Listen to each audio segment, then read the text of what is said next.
Hi guys, welcome back to our YouTube channel. So in this tutorial, we will learn how to create a circle using center and diameter. For that, you have to click on this home button followed by this small arrow in the circle, this drawing group. Just after clicking, the second option that you have is center and diameter. Just click on that and this command will be activated.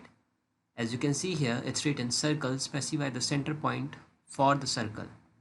So let's suppose here the point, and after considering the point you have to consider the diameter. So in center and radius circle we have to decide center point and then we have to decide the radius.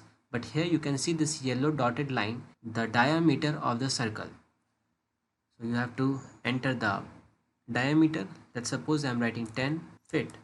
After pressing enter, then this is the distance from here to here. This is the diameter, it's not the radius.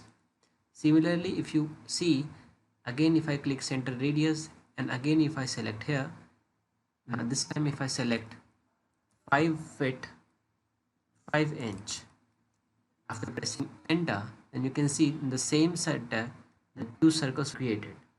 This way you can create the circle using center and diameter. Hope you like this video guys. Thank you. If you really like the content, then please like the video and click subscribe to see more videos like this. And don't forget to share this video with others. You can find the link to complete basics to advanced Excel tutorial in the description below, or you can visit mahagurus.com to see lots of other software courses. Thank you.